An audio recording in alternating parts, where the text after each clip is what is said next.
part one of our conversation with Kansas keyboardist Tom Brislin. I'm John Beaudin from Rock History Music. When the band was open to you bringing songs to the table, what was your first initial reaction? I mean, was it like so many things going through your head? Because you're obviously a guy with a lot of ideas coming from a lot of different areas. You're like, to me, you're a deep dude when it comes to music. So what was your reaction when they told you that? When you went home and you went, okay, where do I start? Yeah, well, I was super jazzed about it because that's what I wanted to hear. And I was like, finally. And actually, the See Within was a precursor to that also, because in co-forming that group from musicians from all different bands, it was very important to me to be creative, because I released several albums with my band Spiraling, and I released my solo album, but none of them were progressive rock. They were power pop, prog influenced. I called my solo album Cinematic Pop because it was a more intimate thing, but I used a lot of orchestration and a lot of sounds.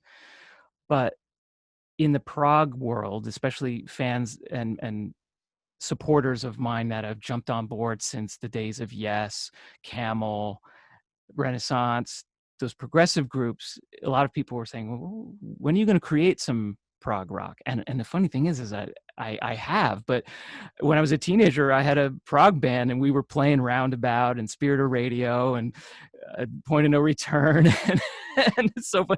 And funny enough, I was like, we were all told that there was no way you could make that a career. That music's done. And lo and behold, it's been such an integral part of my career as a musician.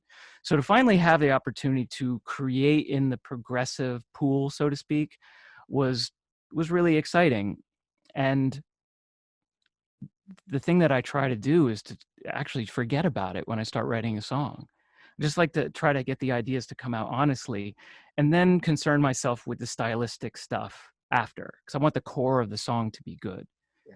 And I could wind up with I don't know, 9 or 10 ideas ready to get developed, and then I'll start to say, okay, would this be good for Kansas? Yeah, okay, let's go with that.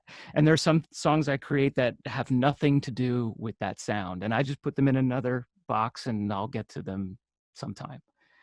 So I try not to over analyze it initially, or else the idea just gets killed, or it's a completely derivative thing, and I don't want to retread or copycat or do any of that stuff. Well, the derivative thing is an interesting thing, because sometimes it's like that Katie Lang Rolling Stone thing a few years ago, of where you're going, I didn't mean to do it.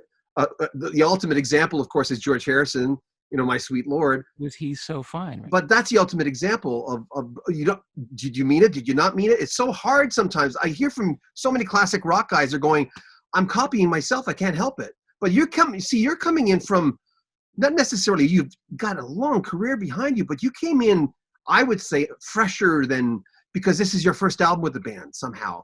And on some levels, well, you got 6 lyrics, you got three parts in music on this album. They were obviously very happy with what you came up with. I kept getting the green light, so I just kept working, and they were digging what I was bringing to the table. Phil did tell me beforehand just a little bit of guidance about, he didn't want too much in the way of one-on-one relationship kind of songs. And I get it, because to me, I was saying this before, I think that's a close range sort of energy, zoomed in, so to speak. Whereas you think of Kansas and you think of the widescreen picture of the vistas and the wheat field and all that stuff. And some of their most enduring songs have been more big picture subject matter. And so that gave me a little guidance, but also a lot of freedom to write about all sorts of ideas. And the fact that we could respect the intelligence of the listener and not feel like we had to simplify anything, but it's rock and roll too. So sometimes it's very simple and direct, and I like that too. But that's the fun of prog rock, is that we kind of like, it's a 1-2 punch. And it's in Kansas, because Kansas, to me, if I was to define the song, it's songwriting and the song flavor, it's progressive and it's got memorable hooks and melodies. And I think both of those things can coexist. Make sure you comment on our videos, subscribe to our channel, and share our videos. And buy a t-shirt, help support our channel, link in the description of this video. I'm John Beaudin from Rock History Music.